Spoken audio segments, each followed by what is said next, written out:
पाकिस्तान में solar technology का असल इनकलाब उस दिन आएगा जब ये अमीरों के घर की लौंडी नहीं बल्कि गरीब के घर की दुल्हन बनेगी, और इसका रास्ता है सोलर माइक्रो ग्रिड। अस्सलाम वालेकुम, मैं हूं इंजीनियर यासिर सिद्दीकी।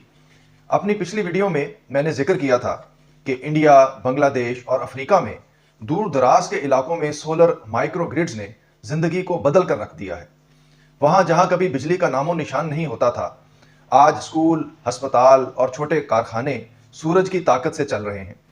सवाल यह है कि पाकिस्तान कब इस रास्ते पर चलेगा। हमारी 25 करोड़ की आबादी में से 15% के करीब अब भी बिजली से महरूम हैं, और जहां बिजली मौजूद है वहां भी अक्सर इलाकों में यह सहूलत गैर मुस्तहकम है। वोल्टेज फ्लक्चुएशंस और घंटों की लोड शेडिंग बहुत आम है। सिर्फ चंद बड़े शहर हैं जहां बिजली किसी हद तक काबिले भरोसा है, मगर वहां भी सोसाइटी टू सोसाइटी वाज़े तफरीक देखी जा सकती है।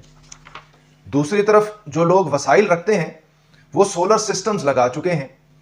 उनकी तादाद बमुश्किल 5 से 6 लाख तक है, यानी कुल आबादी का महज 1%। मतलब यह कि सूरज सबके लिए चमकता है मगर बिजली सिर्फ कुछ छतों तक महदूद है। अब वक्त है कि हम सोलर को इनफरादी नहीं बल्कि इज्तिमाई फायदे की समत में ले जाएं, और यही सोलर माइक्रो ग्रिड का मकसद है। एक ऐसा निज़ाम जहां मोहल्ला, गांव या कम्युनिटी मिलकर सोलर और बैटरी स्टोरेज से अपनी बिजली खुद पैदा और खुद तकसीम करे। बिजली वहीं बने, वहीं इस्तेमाल हो और सबके लिए निर्ख भी बराबर हो। इस मॉडल की सबसे बड़ी खूबी यह है कि यह मुनाफा बख्श सरमायाकारी भी है। अगर दुरुस्त प्लानिंग की जाए तो 28 से 30 रुपए फी यूनिट टैरिफ पर साफ, मकामी और काबिले भरोसा बिजली फराहम की जा सकती है, यानी सरमायाकार को भी रिटर्न और अवाम को भी रिलीफ। ये वो रास्ता है जिस पर चलकर पाकिस्तान तवानाई के बहरान से तवानाई के इंसाफ तक पहुंच सकता है।